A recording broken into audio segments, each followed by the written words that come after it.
ನಮಸ್ಕಾರ ವೀಕ್ಷಕರೇ. ನಮಸ್ಕಾರ ವೀಕ್ಷಕರಿಗೆ. ಸೊ ಒಬ್ರು ನಮ್ಮ ಭಗವಾನ್ ಸರ್ ಜೊತೆ ಅಂದ್ರೆ ರಿಸಲ್ಟ್ ಪಡೆದವರು ಮಾತಾಡೋಕೆ ರೆಡಿ ಇದ್ದಾರೆ, ಮಾತಾಡಿಸ್ಬಿಡ್ತೀನಿ. ಸರ್ ನಮಸ್ಕಾರ. ನಮಸ್ಕಾರ ಸರ್. ನಮಸ್ಕಾರ. ಸೊ ಭಗವಾನ್ ಸರ್ನ ನೀವು ಕಾಂಟ್ಯಾಕ್ಟ್ ಮಾಡೋಕೆ ಮೊದಲು ಯಾವ ಥರ ಏನೆಲ್ಲ ತೊಂದರೆಗಳು ಅನುಭವಿಸಿದ್ದೀರ ತಿಳಿಸಿ. ಈಗ ಭಗವಾನ್ ಸರ್ ಅಟೆಂಡ್ ಮಾಡಿದ್ಮೇಲೆ ಏನು ಚೇಂಜಸ್ ಕಂಡೈತೆ ನಿಮಗೆ? ಸರಿ, ನಾನು ಭಗವಾನ್ ಗುರುಜಿ ಅವ್ರನ್ನ ನಿಮ್ಮ ಎಪಿಸೋಡ್ ನೋಡೇನೆ ನಾನು ಅವ್ರನ್ನ ಪರಿಚಯ. ಫಸ್ಟ್ ನಿಮ್ಗೆ ನಾನು ಕೃತಜ್ಞತೆ ಸಲ್ಲಿಸ್ತೀನಿ. ಮತ್ತೆ ಅದನ್ನ ತುಂಬಾ ಜನಗಳಿಗೆ ಹೆಲ್ಪ್ ಆಗ್ತಾ ಇದೆ, ಇನ್ನು ಕಂಟಿನ್ಯೂ ಮಾಡಿ ಅಂತ ನಾನು ಹೇಳ್ಕೊತೀನಿ ನಿಮ್ಮ ಹತ್ರ. ಅಂಡ್ ಆಲ್ಸೋ ನಾನು ಇವ್ರನ್ನ ಗುರುಗಳನ್ನ ಮೀಟ್ ಆಗಕ್ಕೆ ಮುಂಚೆ ತುಂಬಾ ಜನರನ್ನ ನಾನು ಕಾಂಟ್ಯಾಕ್ಟ್ ಮಾಡಿದ್ದೀನಿ, ಇಲ್ಲ ಅಂತಲ್ಲ. ಸೊ ಜ್ಯೋತಿಷ್ಯರು ಇರ್ಬೋದು, ಇಲ್ಲ ನಮ್ಗೆ ಸೈಕಿಕ್ ಆಗಿ ನಾವ್ ಏನೋ ತೊಂದರೆ ಇದೀವಿ ಅಂತಾನೋ ಅನ್ಸ್ಬಿಟ್ಟಿದ್ರೆ, ಮಾನಸಿಕವಾಗಿ ಏನಾದ್ರು ಯೋಚನೆ ಡಿಪ್ರೆಸ್ ಆಗಿ ಹೋಗಿ ಸ್ಟ್ರೆಸ್ ಆಗಿ ಡಾಕ್ಟರ್ ಹತ್ರ ಎಲ್ಲ ನಾವು ತೋರ್ಸ್ಕೊಂಡ್ ಬಂದಿದೀವಿ. ಓಕೆ, ಮೆಡಿಕಲ್ ಆಯ್ತು, ಜ್ಯೋತಿಷ್ಯ ಆಯ್ತು, ಈ ಕಡೆ ಮಾಟ ಮಂತ್ರ ಏನಾರು ಮಾಡಿಸಿದ್ರೇನೋ ಅಂತ ಭಯ. ಎಲ್ಲಾರು ಯಾರು ಸಿಗ್ತಾರೆ, ಯಾರು ಹೇಳ್ತಾರೆ. ನಮ್ಗೇನು ಆ ಪರಿಸ್ಥಿತಿಯಿಂದ ಹೊರಗಡೆ ಬರಬೇಕು ಅಂದ್ರೆ ಏನೇನ್ ಆಗ್ತಿತ್ತು ಅದು ನಮ್ಗೆ ಹೋಗಿರ್ತೀವಿ. ಏಕೆ ಅಂತಂದ್ರೆ ನಮ್ಗೆ ಎಲ್ಲಾ ಚೆನ್ನಾಗಿದ್ದು. ಈಗ ನಾವು ಸ್ಟಾರ್ಟ್ ಮಾಡಿದಾಗ ನನ್ನ ಹುಳಿ ಫಾರ್ಮ್ ನ ಸಕ್ಸಸ್ ನೋಡ್ಬಿಟ್ಟೆ ನಾನು. ಅಂದ್ರೆ ನಾನು ಒಂದ್ ಕಡೆ ಇರಲ್ಲ, ಅಷ್ಟು ಯಶಸ್ ಬಂದ್ಬಿಡ್ತು. ಲಕ್ಷಾಂತರ ರೂಪಾಯಿ, ಕೋಟ್ಯಾಂತರ ರೂಪಾಯಿ ವ್ಯವಹಾರಗಳೆಲ್ಲ ನಡೀತಾ ಇದ್ರು ನನ್ನ ಹತ್ರ. ಈಗ ಆಲಾಪೆ ಸಡನ್ ಗೊತ್ತಿಲ್ಲ ರೀಸನ್, ಇದಕ್ಕಿದ್ದಂಗೆನೆ 1 ವರ್ಷ 2 ವರ್ಷ ಚೆನ್ನಾಗ್ ನಡೀತು, ಪಾತಾಳಕ್ಕೆ ಹಿಡಿತು, 0 ಆಗ್ಬಿಟ್ಟೆ, ಮೈನಸ್ ಆಗ್ಬಿಟ್ಟೆ ಅಂತಂದಾಗ ನಮ್ಗೆ ಆನ್ಸರ್ ಗೊತ್ತಾಗಲ್ಲ. ಎಲ್ಲಾ ಸರಿ ಇದೆ, ಏನ್ ತಪ್ಪಾಗ್ತಾ ಇದೆ ಅಂತ ಗೊತ್ತಾಗಿರ್ಲಿಲ್ಲ. ಅವಾಗ ನಾನು ಎಲ್ಲಾನು ಕಾಂಟ್ಯಾಕ್ಟ್ ಮಾಡಿ ಏನೋ ಓಕೆ ನಾನು ನಿಲ್ಲಿಸ್ಬಿಟ್ಟಿದ್ದೆ. ಕೊನೆ ಪ್ರಯತ್ನ ಇವ್ರು ನೋಡ್ದೆ. ಇವ್ರು ಗುರುಗಳದು ಇವ್ರು ಹೇಳೋದು, ಧೈರ್ಯವಾಗಿ ಹೇಳೋದು, ಕಾನ್ಫಿಡೆಂಟ್ ಆಗಿ ಹೇಳೋದು, ನಂಗೆ ಕಪಟ ಇಲ್ಲ ಅಂತ ಅನ್ನಿಸ್ತು ಅವ್ರ ಮಾತಲ್ಲಿ. ಸೊ ಒಂದು ಟ್ರೈ ಮಾಡೋಣ ಗುರುಗಳ ಇವ್ರನ್ನ ಸತಿ ಕೊನೆಯಲ್ಲಿ ಅಂದ್ಬಿಟ್ಟು ಒಂದ್ ಜೊತೆ ಮಾತಾಡಿದೆ ಗುರುಗಳ ಹತ್ರ. ಅವ್ರು ಹೇಳಿದ್ರು ಏನಂತ ಹೇಳಿದ್ರು, ನೀವು ಬರಕ್ ಬೇಡ, ನಾನ್ ಇಲ್ಲೇನೆ ನಾನು ರೆಡಿ ಮಾಡ್ತೀನಿ ಅಂದಾಗ ನಂಗೆ ಸ್ವಲ್ಪ ಡೌಟ್ ಬಂತು. ಹಿಂಗೆ ಇವ್ರು ಯಾವ ತರ ಮಾಡ್ತಾರೆ, ಹೆಂಗೆ ಕತೆ ಅಂತ. ಏನಕ್ಕೆ ಅಂದ್ರೆ ಅಷ್ಟೊಂದು ದುಡ್ಡು ಕಳ್ಕೊಂಡ್ಬಿಟ್ಟಿದೀನಿ ನಾನು, ಲಕ್ಷಾಂತರ ರೂಪಾಯಿ ಪೂಜೆ ಪುನಸ್ಕಾರಕ್ಕೆ ಕಳ್ಕೊಂಡ್ಬಿಟ್ಟಿದೀನಿ. ಇವ್ರು ಬರ್ಲೇಬೇಡ, ನಾನು ಅಲ್ಲೇ ಮಾಡ್ತೀನಿ ಅಂತಂದಾಗ ಇದೇನಪ್ಪ ಹೊಸದಿದು ಅಂತ ಅನ್ನಿಸ್ತು ನನಗೆ. ಬಟ್ ಅವ್ರು ಕೇಳಿದೆ, ಏನು ಎತ್ತ ನಿಮ್ಗೆ ಏನು ರೆಡಿ ಆಗ್ಬೇಕಷ್ಟೇ ತಾನೆ ಅಂತ ಕಟಿಂಗ್ ಮಾಡ್ದಂಗೆ ಹೇಳಿದ್ರಲ್ಲ. ಸೊ ನನ್ ನಂಬಿಕೆ ಇಟ್ಟು ಪೂಜೆ ಮಾಡಿಸ್ದೆ ಅವ್ರ ಹತ್ರ. ಅವರೆಲ್ಲ ಚೆನ್ನಾಗಿ ಅವ್ರ ಏನ್ ತಂತ್ರದಲ್ಲಿ ಏನ್ ಮಾಡಿದ್ರೋ ಗೊತ್ತಿಲ್ಲ, ಬಟ್ ರಿಸಲ್ಟ್ ಅಂತೂ ಬಂತು. ಅದೇ ನಮ್ಗೆ ಬೇಕಾಗಿರೋದು. ಅದು ನನಗೆ ಬೇಡದ್ರ ವಿಚಾರ, ಏನ್ ಮಾಡಿದ್ರು ನನ್ಗೆ ಬೇಡ. ಅದು ನನಗೆ ರಿಸಲ್ಟ್ ಬಂತು. ನನ್ನಲ್ಲಿ 3ನೇ ದಿನದಿಂದನೇ, 3 ದಿನ ಪೂಜೆ ಆದ್ಮೇಲೆ 4ನೇ ದಿನದಿಂದನೇ ನನಗೆ ಒಂದು ಉತ್ಸಾಹ ಅನ್ನೋದು ನನ್ಗೆ ಫೀಲ್ ಆಗ್ತದೆ ಒಳಗಡೆ. ಒಂದು ಎನರ್ಜಿ ಯಾವಾಗ್ಲೂ ಸೋತೋತರ ಇತ್ತು, ಉತ್ಸಾಹನೇ ಇರ್ಲಿಲ್ಲ ನನ್ಗೆ. ಓಕೆ, ಸೊ ಸುಸ್ತಾಗೋ ತರ ಇರೋದು, ನಿರುತ್ಸಾಹ ಇತ್ತು. ಇವ್ರದ್ದು ಯಾವಾಗ ಪೂಜೆ ಆಯ್ತು, ಆಟೋಮೆಟಿಕ್ ಆಗಿ ನನ್ಗೆ ವಿತೌಟ್ ನೋಯಿಂಗ್ ಮೈಸೆಲ್ಫ್ ನನ್ಗೊಂಥರ ಎನರ್ಜಿ ಏನಾದ್ರು ಬರ್ತಾ ಹೋಗ್ತು. ಸೊ ಏನಾಯ್ತು, ಹಳೇದಿಲ್ಲ. ಏನಂತಂದ್ರೆ ಹಳೆ ಸಡನ್ ಆಗಿಲ್ಲ, ಒಂದು 2 months 3 months ಆಗ್ತಾ ಆಗ್ತಾ ಆಗ್ತಾ ನನ್ಗೇನಾಯ್ತು, ಮತ್ತೆ ನಾನು ಟ್ರ್ಯಾಕ್ ಬಂದೆ. ಪಿಕಪ್ ಆಯ್ತು. ಸೊ ನನ್ಗೇನು ಏನೋ ಇದಾಗಿತ್ತು, ನಾವ್ ಹಾಕಿದ್ರೆ ಯಾಕೆ ಲಾಸ್ ಆಗ್ತಾ ಇತ್ತು. ಈಗ ಹಾಕಿದಾಗ ₹1 ಹಾಕಿದ್ರೆ ₹2 ಹಾಕಂಗ ಆಯ್ತು. ಓಕೆ, 2-3 months ಆದ್ಮೇಲೆ ಸೊ ಈಗ ತುಂಬಾ ಚೆನ್ನಾಗಿ ಒಂದು ಟ್ರ್ಯಾಕ್ ಬಂದಿದೆ. ಮೈನಸ್ ಇಂದ 0 ಇಂದ ಬಂದು ಪ್ಲಸ್ ಅಲ್ಲಿ ಇದೀನಿ ಅಂತ ಹೇಳ್ಬೋದು. ದೇವ್ರ ದಯೆ ಮತ್ತೆ ಗುರುಗಳದ ಆಶೀರ್ವಾದ. ಎಷ್ಟು ವರ್ಷದಿಂದ ಇದು ಕೋಳಿ ಫಾರ್ಮ್ ಬಿಸ್ನೆಸ್ ಮಾಡ್ತೀರಾ ಸರ್ ನೀವು? ನಾನು ಕಳೆದ ಒಂದು 2020 ಕರೋನಾ ಟೈಮ್ ಸ್ಟಾರ್ಟ್ ಮಾಡಿದ್ದು ಸರ್. ನಾನು ಒಂದು 6 ವರ್ಷದಿಂದ ಮಾಡ್ತಾ ಇದ್ದೀರಾ?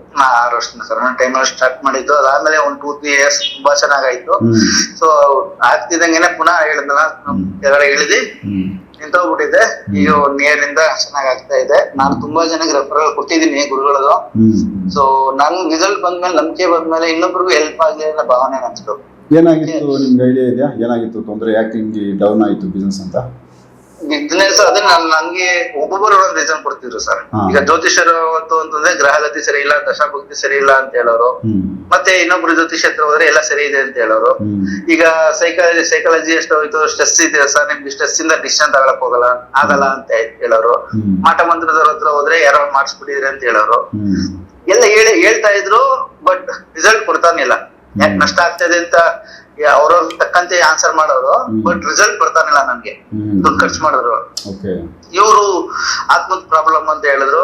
ಆಯ್ತು, ಏನೋ ಆತ್ಮದ ಇರ್ಬೋದೇನೋ ಅಂತ ಅನ್ಕೊಂಡೆ ನಾನು. ಬಟ್ ಇವ್ರು ಹೇಳ್ದಂಗ್ ಮಾಡಿ ತೋರ್ಸಿದ್ರು, ಅದು ಗ್ರೇಟ್.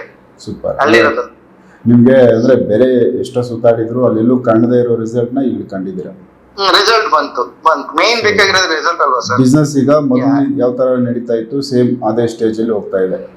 ಹಾ ಬಂತು, ಆ ಟ್ರ್ಯಾಕಿಗೆ ಬಂದಿದ್ದೀನಿ. ಓಕೆ ಓಕೆ, ಇನ್ನು ಇವ್ರ ಆಶೀರ್ವಾದ ಇತ್ತು ಅಂತಂದ್ರೆ ಇನ್ಯಾವತ್ತೂ ಆ ಥರ ಪ್ರಾಬ್ಲಮ್ ಆಗಲ್ಲ ಅಂತ ಅನ್ಕೊಂಡಿದ್ದೀನಿ. ಸೊ ಹಾಗೆ ಆದ್ರೆ ಸಾಕು. ಓಕೆ ಸರ್, ತುಂಬಾ ಒಳ್ಳೇದಾಯ್ತು. ಯಾಕಂದ್ರೆ ಇದು ಬಿಸ್ನೆಸ್ ಮಾಡೋರ್ಗು ಬಿಸ್ನೆಸ್ ಹೆಂಗೆ ಬಿದೋಗುತ್ತೆ ಅನ್ನೋದು ಒಂದು ವಿಚಾರ ಇರುತ್ತೆ. ಸಾಕಷ್ಟು ಬಿಸ್ನೆಸ್ಗಳು ತುಂಬಾ ಸಕ್ಸಸ್ ಕಂಡಿರೋ ಬಿಸ್ನೆಸ್ಗಳು ಏಕ್ದಮ್ ಡಲ್ ಆಗಿ ಬಿದೋಗಿ ನಷ್ಟಕ್ಕೆ ಆಗ್ಬಿಡ್ತಾರೆ, ಇಲ್ಲ ಕೆಲವೊಂದ್ಸರಿ ಕ್ಲೋಸ್ ಮಾಡ್ಬಿಡ್ತಾರೆ. ಸೊ ಇದು ಕೂಡ ಎಫೆಕ್ಟ್ ನೆಗೆಟಿವ್ ಇಂದ ಆಗ್ತದೆ ಅನ್ನೋದು ಇವಾಗ ನೀವು ಒಂದು ಸಾಕ್ಷಿ ಸಮೇತ ಇದ್ದೀರಾ. ನೀವು ಸಾಕ್ಷಿ ಗೊತ್ತಿರಲಿಲ್ಲ, ರೀಸನ್ ಗೊತ್ತಿರಲ್ಲ ನಮ್ಗೆ. ಇವರಿಂದ ರೀಸನ್ ಎಲ್ಲ ಗೊತ್ತಾಯ್ತು. ಇದು ಒಂದು ಪ್ರಪಂಚ ಇದೆ, ಇದು ಒಂದು ಇವರಿಂದ ಗೊತ್ತಾಯ್ತು ನಮ್ಗೆ. ಓಕೆ, ಇದ್ರ ಬಗ್ಗೆ ಇದು ಒಳ್ಳೇದಾಗ್ಲಿ. ಭಗವಾನ್ ಸರ್ ಏನಿತ್ತು ನಿಮ್ಮ ಸಮಸ್ಯೆ ಯಾವ ತರ ಅವ್ರು ಸರಿ ಮಾಡಿದ್ರು ತಿಳಿಸ್ತಾರೆ. ಓಕೆ, ನಮಸ್ಕಾರ ಸರ್, ಬಾಯ್. ಹೇಳಿ ಸರ್, ಇವ್ರದ್ದು ಯಾವ ತರ ತೊಂದರೆ, ಬಿಸ್ನೆಸ್ ಯಾಕಿದಲ್ಲ ಇದು? ಇವರು ಬಿಸ್ನೆಸ್ ಮ್ಯಾನ್, ಒಂದು ಕೋಳಿ ಫಾರಂ ಇಟ್ಕೊಂಡಿದ್ದಾರೆ. ಚೆನ್ನಾಗಿ ನಡೀತಾ ಇದ್ದ ಬಿಸ್ನೆಸ್ಸು ಆಟೋಮೆಟಿಕ್ ಆಗಿ ಫೇಲ್ಯೂರ್ ಆಯಿತು. ಬರೀ ಸಾಲ ಬಡ್ಡಿ ಕಟ್ಟು ಇದು ಮಾಡು, ಇಲ್ಲ ಮುಚ್ಚಿಬಿಡ್ಬೇಕು ಡಿಸೈಡ್ ಮಾಡಿ. ಯಾರೋ ಆ ಜಾಗಕ್ಕೆ ಮಾಡಿಸ್ಬಿಟ್ಟಿದ್ದಾರೆ, ಯಾರೋ ಏನೋ ತೊಂದರೆ ಆಗಿದೆ, ಅದಕ್ಕೆ ಇಷ್ಟ ನನ್ನ ಕಾಂಟ್ಯಾಕ್ಟ್ ಮಾಡಿ ಎಲ್ಲ ಕಡೆ ಹೋಗಿದ್ದಾರೆ, ಸುಮಾರು ಪೂಜೆಗಳು ಮಾಡಿದ್ದಾರೆ, ಅಲ್ಲೆಲ್ಲ ದೃಷ್ಟಿ ಕಟ್ ಮಾಡಿಸಿದ್ದಾರೆ, ಇನ್ನೊಂದು ಮಾಡಿದ್ದಾರೆ ಮಟ್ಟಿದೆಲ್ಲ. ಸೊ ನನ್ನ ಹತ್ರ ಬಂದಾಗ ನಾನು ಒಂದೇ ಮಾತಾಡಿದೆ, ನೀವು ಕಳ್ಕೊಂಡಿರೋ ದುಡ್ಡು ನಾನು ಕೊಡೋಕ್ಕಾಗಲ್ಲ. ನಾನು ಅಟೆಂಡ್ ಮಾಡಿದ ತಕ್ಷಣ ನಾಳೆ ಬೆಳಗ್ಗೆ ನೀವು ಕೋಟಿ ಕೋಟಿ ಸಂಪಾದನೆ ಮಾಡ್ತೀರ ಅಂತ ನಾನು ಹೇಳೋಕ್ಕಾಗಲ್ಲ. ಅರ್ಥ ಆಯ್ತಾ? ಆದರೆ ನಾನು ನಿಮ್ಮಲ್ಲಿರ್ತಕ್ಕಂಥ ಮೈನಸ್ ಪಾಯಿಂಟ್ನ ಹೊರಗಡೆ ಕರ್ಕೊಂಬಂದರೆ ಅಷ್ಟು ಇಷ್ಟು ನಿಮಗೆ ದಾರಿ ಕಾಣಿಸ್ಬೋದು, ಸ್ವಲ್ಪ ಬ್ರೈಟ್ನೆಸ್ ಓಪನ್ ಆಗ್ಬೋದು. ಯಾಕಂದರೆ ಬಿಸ್ನೆಸ್ ಆಗಿದ್ದರಿಂದ ನಾಳೆ ಬೆಳಗ್ಗೆ ಬಂದು ಕೋಟಿಗಟ್ಟಲೆ ದುಡ್ಡು ಬಂದ್ಬಿಡಲ್ಲ. ಡೇ ಬೈ ಡೇ ಕಾಯಬೇಕಾಗ್ತದೆ. ಸ್ವಾಮಿ ಏನೋ ಮಾಡಿಕೊಟ್ರಿ, ನಾವು ಇನ್ನೂ ಕೂತ್ಕೊಳ್ಳೆ, ಈ ಥರ ಬಂದರೆ ದಯವಿಟ್ಟು ನಾನು ಅಟೆಂಡ್ ಮಾಡಲ್ಲ ಅಂದೆ. ಇಲ್ಲ, ನೀವೇನು ಮಾಡ್ತೀರೋ ಮಾಡಿ, ಯಾಕಂದ್ರೆ ನಿಮ್ಮನ್ನು ವೀಡಿಯೋಗಳು ನೋಡಿದ್ದೀನಿ ನಾನು, ನನಗೇನೋ ಒಳ್ಳೇದಾಗುತ್ತೆ ಅಂತ ನಮ್ಮ ಮನಸ್ಸು ಹೇಳ್ತಾ ಇದ್ದೆ. ಕೇಸ್ ತಗೊಂಡೆ. ಅವರಲ್ಲಿ ಮೈನಸ್ ಅಂತಕ್ಕಂಥದ್ದು ಸುಮಾರು 2ರಿಂದ 3 ಆತ್ಮಗಳು, ತುಂಬ ಲಾಸಲ್ಲಿ ಸತ್ತಿರ್ತಕ್ಕಂಥ ಆತ್ಮಗಳು, ಸಾಲ ಮಾಡ್ಕೊಂಡು ಸತ್ತಿದ್ದವರು ಇವ್ರ ಮೈಂಡ್ ಇರ್ಬಾಡಿಲಿದ್ರು. ಅವ್ರು ಏನು ಮಾಡ್ತಾರೆ, ಸಾಯ್ಬೇಕಾದ್ರೆ ಎಷ್ಟು ಬಡ್ಡಿ ಕಟ್ತಿರ್ತಾರೋ ಗೊತ್ತಿಲ್ಲ, ಸಾಲ ಮಾಡ್ಕೊಂಡಿರ್ತಾರೋ ಗೊತ್ತಿಲ್ಲ, ಆ ಬಾಧೆ ತಾಳಕ್ಕಾಗದೆ ಹ್ಯಾಂಗೆ ಮಾಡ್ಕೊಂಡಿರ್ತಾರೆ, ಏನೋ ಒಂದು ಆಗಿರ್ತದೆ. ಸೊ ಅದನ್ನು ಇವ್ರ ಬಾಡಿ ಒಳಗಡೆ ಬಂದ ತಕ್ಷಣ ಅವರು ಮೈಂಡ್ ವರ್ಕ್ ಮಾಡ್ತಾರೆ. ನಾನೀಗ ಲಾಸ್ ಆಗ್ಬಿಟ್ಟೆ, ನಾನೀಗ ಕಳ್ಕೊಂಬಿಟ್ಟೆ, ನಾನೀಗ ಸತ್ತೋದೆ. ಅಷ್ಟು ಇವ್ರಿಗೆ ಮೈಂಡ್ ವರ್ಕ್ ಮಾಡಿದಾಗ ಇವರು ಪ್ರತಿ ಸೆಕೆಂಡು ಯೋಚನೆ ಮಾಡ್ತಿರ್ತಾರೆ, ಏನು ನಾವೆಲ್ಲ ಕಳ್ಕೊಂಬಿಟ್ರೆ ಕ್ಯಾಂಡಿಡೇಟ್ ಕೈಗೆ ಸಿಗಬಾರ್ದು, ಏನೋ ಮಾಡ್ಕೊಂಬಿಡ್ಬೇಕು. ಸಾಮಾನ್ಯವಾಗಿ ಸಾಲ ಕೊಡೋಂಗೆ ಏನು ಸತ್ತೋಗ್ತಾರೆ, ಬೋಳಿ ಮನೆ ಕೊಟ್ಬಿಟ್ಟು ಸಾಯಿ ಅಂತಾರೆ. ಹೌದು, ಏನು ಮಾಡೋದು? ಅದಕ್ಕೆ ಇವನು ಆ ಥರ ಡಿಸೈಡ್ ಮಾಡಿಕೊಂಡು ಈ ವ್ಯಕ್ತಿ ನನ್ನ ಹತ್ರ ಬಂದಾಗ ಅದು ತೆಗೆದ ಮೇಲೆ ಆಟೋಮೆಟಿಕ್ಕಾಗಿ ಏನೋ ಒಂದು ಜೋಶ್ ಆ ಕೋಳಿ ಫಾರಮಲ್ಲಿ ಸಾಲ ಕೊಡೋರು ಆಗ್ಬೋದು, ಕೋಳಿಗಳನ್ನ ಕಳಿಸ್ತಕ್ಕಂಥವ್ರು ಆಗ್ಬೋದು, ಯಾರೋ ಬೆನಿಫಿಟ್ಟು ಇವರಿಗೆ ರಸ್ತೆ ತೋರಿಸೋರೆ. ಆಮೇಲೆ ಪಕ್ಕಂತ ಅಂದ್ಬಿಟ್ಟು ಕ್ಲಿಕ್ ಆಯಿತು, ಸ್ವಲ್ಪ ದುಡ್ಡು ಉಳಿಯೋಕ್ಕೆ ಸ್ಟಾರ್ಟ್ ಆಯಿತು. ಈಗ ಚೆನ್ನಾಗಿ ನಡೀತಾ ಇದೆ, ಸೂಪರಾಗಿ ನಡೀತಾ ಇದೆ. ಇವತ್ತು ಅಯ್ಯಪ್ಪ ತುಂಬ ನಮ್ಮನ್ನು ನಂಬ್ತಾರೆ. ಆಮೇಲೆ ಎಲ್ಲೂ ಸಾಲಗಳು ಯಾರು ಕೇಳಿದ್ರು ಕೊಡ್ತಾರೆ. ಈಗ ಕೋಳಿ ಫಾರಮ್ನ ದೊಡ್ಡದು ಮಾಡ್ಕೊಂಡಿದ್ದಾರೆ, ಬೆನಿಫಿಟ್ ಚೆನ್ನಾಗಿದೆ. ಯಾಕಂದರೆ ಇಷ್ಟೆಲ್ಲ ಒಂದು ತಿಂಗಳ ಒಳಗಡೆ ಇವ್ರಿಗೆ ಎಫೆಕ್ಟ್ ಆಗಿರೋದು. ಯಾಕಂದರೆ ದುಡ್ಡು ಬರ್ತಾ ಇದೆ, ಈಗ ಸಾಲ ಕೇಳೋಂಗಿಲ್ಲ, ಸಾಲ ಮಾಡೋಂಗಿಲ್ಲ, ಲಾಸ್ ಆಗಿ ಮುಚ್ಚಬೇಕು, ಮಾರ್ಕೋಬೇಕು ಅನ್ನೋದು ಟೈಮಲ್ಲಿ ಎಲ್ಲೋ ಒಂದು ಕಡೆಯಿಂದ ಬೆನಿಫಿಟ್ಟು ಅವ್ರಿಗೆ ಒಳ್ಳೇದಾಯ್ತು. ಈಗ ಅವರು ಏನಿತ್ತು ಸರ್ ಅಲ್ಲಿ ನೀವು ನೋಡ್ದಂಗೆ ಆ ಜಾಗದಲ್ಲಿ ಏನಾದರೂ ತೊಂದರೆ ಇತ್ತಾ, ಏನಿತ್ತು ಅಲ್ಲಿ? ಹೌದು, ತೊಂದರೆ ನೆಗೆಟಿವ್, ಒಂದು 3 ಥರ ನೆಗೆಟಿವ್. ಲಾಸ್ ಆಗಿ ಕಳ್ಕೊಂಡಂಥ ವ್ಯಕ್ತಿಗಳು ಇವರ ಬಾಡಿ ಒಳಗಡೆ ಇದ್ರು. ಇವ್ರ ದೇಹಕ್ಕೆ ಸೊ ಇವ್ರು ಹೋದ್ರೆ ಕೋಳಿ ಫಾರಮ್ ಹತ್ರ ಹೋದ್ರೆ ಸೋಂಬೇರಿತನ, ಅಲ್ಲಿ ಕೂತ್ಕೊಳ್ಳೋಕ್ಕಾಗ್ತಾ ಇರಲಿಲ್ಲ, ಬೇಜಾರಾಗ್ತಾ ಇತ್ತು, ಮನೆಗೆ ಬಂದ್ಬಿಡ್ಬೇಕಾಗಿತ್ತು, ಯಾರಿಗೋ ಕೊಡೋರಿಗೆ ಬಡ್ಡಿ ಕೊಡಬೇಕು, ಯಾರಿಗೋ ಕೊಡೋರಿಗೆ ಉತ್ತರ ಹೇಳಬೇಕು, ಫೋನ್ಗಳು ಸ್ವಿಚ್ ಆಫ್ ಮಾಡ್ಕೊಳ್ಳೋದು, ಇದೆಲ್ಲ ಭಾಳ ಇತ್ತು. ಈಗ ಫುಲ್ ಆರಾಮಾಗಿದ್ದಾರೆ, ಚೆನ್ನಾಗಿ ಬಿಸ್ನೆಸ್ ಆಗ್ತಾ ಇದೆ. ಇನ್ನೂ ಒಂದೆರಡು ಫಾರಮ್ಗಳು ಓಪನ್ ಮಾಡ್ಬೇಕಂತ ಪ್ಲಾನ್ ಮಾಡವ್ರೆ. ಇನ್ನೂ ಡೆವಲಪ್ ಆಗ್ತಾ ಇದೆ. ಡೆವಲಪ್ ಮಾಡಬೇಕು ಅಂತ ಅವ್ರು ಅದನ್ನ ಹೇಳೋದು. ಈಗ ದೇವರು ತಿಂಗಳು ಪೂಜೆ ಪುನಸ್ಕಾರಗಳು ಇವಾಗ ಮಾಡಿ. ಯಾಕಂದರೆ ದರಿದ್ರ ಇದ್ದಾಗ ನೀವು ಮಾಡಿದ್ರೆ ಎಷ್ಟು ಮಾಡಿದ್ರೂ ವೇಸ್ಟ್. ಫಸ್ಟು ನೀವು ಪ್ಯೂರ್ ಆಗಬೇಕು. ನೀವು ಸ್ನಾನ ಮಾಡದೆ ಎಂಥ ಹೊಸ ಬಟ್ಟೆ ಹಾಕ್ಕೊಂಡ್ರು ಬಾಡಿಯಿಂದ ಸ್ಮೆಲ್ ಬರ್ತಿದೆ. ನೀವು ಸ್ಪ್ರೇ ಹೊಡ್ಕೊಳ್ಳಿ, ಸ್ಮೆಲ್ ಬರ್ತಿದೆ. ಶುದ್ಧಿ ಆಗಬೇಕು. ಕ್ಲೀನಾಗಿ ಫ್ರೆಶ್ ಅಪ್ ಆಗಿ ಸ್ನಾನ ಮಾಡ್ಕೊಂಡು ಬಂದು ಹಳೆ ಬಟ್ಟೆ ಹಾಕ್ಕೊಂಡ್ರು ಚೆನ್ನಾಗಿರ್ತದೆ. ಆ ರೀತಿ ಆ ಮನುಷ್ಯನಿಗೆ ಇವತ್ತು ತುಂಬ ಬ್ರೈಟ್ನೆಸ್ಸು, ಹಣಕಾಸು ಎಲ್ಲ ಕೈ ಕೊಡುತ್ತೆ. ಸೊ ಅಂದರೆ ಅವ್ರದ್ದು ಸಕ್ಸಸ್ ಇದ್ದಿದ್ದ ಜೀವನ ಏಕ್ದಮ್ ಬಿದೋಯ್ತು. ಅದು ಎಲ್ಲಿ ಅಟ್ಯಾಕ್ ಆಯ್ತು ಅದನ್ನ ನೋಡಿಲ್ಲ ನೀವು? ಅದು ಅವ್ರು ಕೆಲಸ ಮಾಡ್ತಿದ್ದಂಥ ಜಾಗದಲ್ಲಿ ಕೋಳಿ ಫಾರಮ್ ಹತ್ರ ಇಂಟೀರಿಯರು ಇಂಥ ಜಾಗಗಳಲ್ಲಿ ಕೋಳಿ ಫಾರಮ್ಗಳು ಸಕ್ಸಸ್ ಆಗೋದು ಭಾಳ ಕಷ್ಟ. ಯಾಕೆ ಅಂದರೆ ಅಲ್ಲಿ ಹಾವುಗಳು ಜಾಸ್ತಿ ಸಂಚಾರ ಮಾಡ್ತವೆ ಕೋಳಿ ನೋಡ್ದಕ್ಕೆ. ಒಂದು ಇನ್ನೊಂದು, ಈ ಚಿಕನ್ ಸೆಂಟ್ರ್ ಎಲ್ಲಿರ್ತವೆ ಅಲ್ಲಿ ಈ ಕೆಲಸ ಮಾಡೋ ಜಾಗದಲ್ಲಿ ಒಂದು ಟೈಪು ಸ್ಮೆಲ್ ಇರ್ತದೆ. ಅಲ್ಲಿ ನೆಗೆಟಿವ್ಗಳು ಜಾಸ್ತಿ ಸ್ಟೋರೇಜ್ ಆಗ್ತವೆ. ಅವುಗಳು ಇಷ್ಟಪಟ್ಟು ಹೋಗ್ತವೆ. ಯಾಕಂದ್ರೆ ಅಲ್ಲಿ ಪೂಜೆ ಪುನಸ್ಕಾರಗಳು ನಡೆಯಲ್ಲ. ಎಲ್ಲಿ ಬ್ಯಾಡ್ ಸ್ಮೆಲ್ ಇರ್ತದೆ ಅಲ್ಲಿ ಆತ್ಮಗಳು ಸ್ಟೋರೇಜ್ ಆಗ್ತವೆ. ಅದಕ್ಕೆ ನಾನು ಹೇಳೋದು ಎಲ್ಲರಿಗೂ ಹೇಳ್ತಾ ಇರ್ತೀನಿ ಯೂಟ್ಯೂಬಲ್ಲಿ, ಫಸ್ಟು ನಿಮ್ಮ ಮನೇನ ಟಾಯ್ಲೆಟ್ ರೂಮು, ಬೆಡ್ರೂಮು, ನಿಮ್ಮ ಮನೆ ಒಳಗಡೆ ಕ್ಲೀನ್ ಮಾಡಲಿಲ್ಲ ಅಂದ್ರೂ ಪರವಾಗಿಲ್ಲ, ಟಾಯ್ಲೆಟ್ ರೂಮು, ಬೆಡ್ರೂಮು, ಸ್ನಾನದ ಮನೆನ ಡೈಲಿ ಉಪ್ಪು ನೀರು ಹಾಕಿ ತೊಳಿರಿ. ಯಾಕಂದರೆ ಪೂಜೆ ನಡೀತಾ ಇರ್ತಕ್ಕಂಥ ಜಾಗ ಇವು. ಅಲ್ಲಿ ಆರಾಮಾಗಿ ಮನೆ ಒಳಗಡೆ ಬಂದು ಸೇರಿಕೊಂಡ್ರೆ ಮನೆ ಹಾಳಾಗಿ ಹೋಗ್ತವೆ, ಮನೆ ಮಶಾನ ಮಾಡ್ತವೆ. ಮನೆ ಮಶಾನ ಮಾಡ್ತವೆ. ಅವಾಗ ಏನಾಗ್ತದೆ, ನೀವು ಹೇಳಿಗೆನೇ ಇರಲ್ಲ. ನೀವು ಎಷ್ಟೇ ಸಂಪಾದನೆ ಮಾಡಿದ್ರು ಮೇಲೆ ಬರೋಕ್ಕಾಗಲ್ಲ. ಆಮೇಲೆ ನಾವೆಲ್ಲ ಹೇಳಿದ ಮೇಲೆ ಮನೆ ಕ್ಲೀನ್ ಮಾಡಿಕೊಂಡ್ರು, ಮನೆ ರೆಡಿ ಮಾಡಿಸ್ಕೊಂಡ್ರು. ಈಗ ಮನೆಯೆಲ್ಲ ಫುಲ್ ನೀಟ್ ಮಾಡ್ತಾರೆ. ಈಗ ಬಿಸ್ನೆಸ್ಸು ಸ್ಪೀಡ್ ಇರ್ತಾರೆ. ಈಗ ನೋಡಿ ಪ್ರತಿಯೊಂದು ಫಂಕ್ಷನ್ಗಳಿಗೆ ಅಟೆಂಡ್ ಮಾಡ್ತಾರೆ, ಎಲ್ಲ ಮಾಡ್ತಾವ್ರೆ. ಅವ್ರಿಗೇನೋ ಒಂದು ಜೋಶ್, ಪರವಾಗಿಲ್ಲಪ್ಪ ಎದ್ದು ಕೂತ್ಕೊಂಡೆ. ಅವರು ಈಗ ಸುಮಾರು ಜನಕ್ಕೆ ನನಗೆ ರೆಫರ್ ಮಾಡಿದ್ದಾರೆ ಕೇಸ್ಗಳು. ಸೊ ವೀಕ್ಷಕರು, ಯಾಕಂದರೆ ಇವರು ಬಿಸ್ನೆಸ್ ಮ್ಯಾನು, ಸಕ್ಸಸ್ ಇದ್ದಿದ್ದು ಬಿಸ್ನೆಸ್ಸು ಏಕದಮ್ ಬಿದೋಯ್ತು ಅಂದರೆ ಅಲ್ಲಿ ಏನೋ ಒಂದು ಎಫೆಕ್ಟ್ ಆಯಿತು, ಏನೋ ಒಂದು ಅಟ್ಯಾಕ್ ಆಯಿತು ಇವ್ರಿಗೆ. ಅದು ಭಗವಂತ ಸರ್ ಹೇಳಿದ್ರು, ಅವ್ರ ದೇಹಕ್ಕೇ ನೆಗೆಟಿವ್ ಎಫೆಕ್ಟ್ ಆಗಿತ್ತು ಅಂತ. ಆತ್ಮಗಳು ಸೇರಿದ್ವು, ಅವು ಬಿಸ್ನೆಸ್ನ ಡ್ಯಾಮೇಜ್ ಮಾಡ್ತಾಯಿದ್ವು. ಎಲ್ಲೋದ್ರೂ ಬಿಸ್ನೆಸ್ ಅಂದರೆ ಅವ್ರ ವ್ಯವಹಾರಗಳೆಲ್ಲ ಕಟ್ ಆಗ್ತಾಯಿತ್ತು, ಸ್ಟಾಪ್ ಆಗ್ತಾಯಿತ್ತು, ನಡೀತಾ ಇರಲಿಲ್ಲ.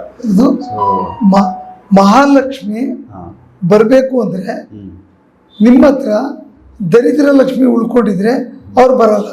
ಇವ್ರನ್ನ ಫಸ್ಟ್ ಕಳಿಸ್ಬೇಕು. ಅವಳನ್ನ ಕಳಿಸೋ ನಾನು ಬರ್ತೀನಿ ಅಂತಾರೆ. ಸರ್, ಇಬ್ಬರಿಗೂ ಹೇಗೇನೆಷ್ಟು ದರಿದ್ರ ಲಕ್ಷ್ಮಿ ಮಹಾಲಕ್ಷ್ಮಿ ಇಬ್ಬರಿಗೂ ಹೇಗೇನೆಷ್ಟು. ದರಿದ್ರ ಲಕ್ಷ್ಮಿ ಎಲ್ಲಿ ತಾಂಡವಾಡ್ತಿರ್ತಾಳೆ, ದುಡ್ಡು ಉಳಿಯಲ್ಲ. ದುಡ್ಡು ಹಿಂಗೆ ಬರ್ತದೆ ಹಂಗೆ ಹೊಟ್ಟೋಗುತ್ತೆ, ಹಿಂಗೆ ಬರ್ತದೆ ಹಂಗೆ ಹೊಟ್ಟೋಗುತ್ತೆ. ನೀವು ಎಷ್ಟೇ ಸಂಪಾದನೆ ಮಾಡೋದು 5 ಸೆಕೆಂಡ್ ಉಳಿಯಲ್ಲ. ಯಾವಾಗ ದರಿದ್ರ ಲಕ್ಷ್ಮಿ ಹೊರಗಡೆ ಬರ್ತಾಳೆ, ಮಹಾಲಕ್ಷ್ಮಿ ಒಂದು ಸರಿ ಬಂದು ಕೂತ್ಕೊಂಡ್ರೆ, ಇದೇ ಸ್ಪಷ್ಟ ಉದಾಹರಣೆ. 1 ತಿಂಗಳಲ್ಲಿ ಆ ವ್ಯಕ್ತಿ ಒಂದು ಸ್ಟೆಪ್ ಹತ್ತಿರೋದು, ಮತ್ತೆ ನಾರ್ಮಲ್ ಸ್ಟೇಜ್ಗೆ ಬಂದಿದ್ದೀನಿ ಅಂತ. ನಾರ್ಮಲ್ ಸ್ಟೇಜಿಗೆ ಬಂದಿದ್ದಾರೆ ಅಂದರೆ ಅಟ್ಲೀಸ್ಟ್ ಅವ್ರಿಗೆ ಚೆನ್ನಾಗವ್ರೆ ಅಂತ ನಮ್ಗೆ ಅರ್ಥ ಆಗುತ್ತೆ. ಅದಕ್ಕೆ ದರಿದ್ರ ಅನ್ನೋದು ಬಿಸ್ನೆಸ್ ಮ್ಯಾನ್ ಆಗಿರ್ಬೋದು, ನಾವಾಗಿರ್ಬೋದು, ನೀವಾಗಿರ್ಬೋದು, ಯಾರೇ ಆಗಿರ್ಬೋದು, ಅದು ಎಲ್ಲರಿಗೂ ಒಂದೇ. ನಮ್ಮ ಮನೇನ ಫಸ್ಟು ನೀಟ್ ಮಾಡ್ಕೋಬೇಕು, ನಮ್ಮ ಮನೇನ ಶುದ್ಧಿಯಾಗಿ ಇಟ್ಕೋಬೇಕು. ನಮ್ಮ ಮನೇಲಿ ಉಪ್ಪಿನ ಅಂಶ ಜಾಸ್ತಿ ಮನೆ ಒಳಗಡೆ ಕ್ಲೀನ್ ಮಾಡಬೇಕು. ಅವಾಗ ನೆಗೆಟಿವ್ ಬಂದರೆ ಅದಕ್ಕೆ ಉರಿ ಆಗುತ್ತೆ, ಮೈ ಉರಿ ಆಗುತ್ತೆ. ಆ ಉಪ್ಪಿರೋ ಜಾಗದಲ್ಲಿ ಖಾಲಿ ಕಲ್ಲ ಅದು.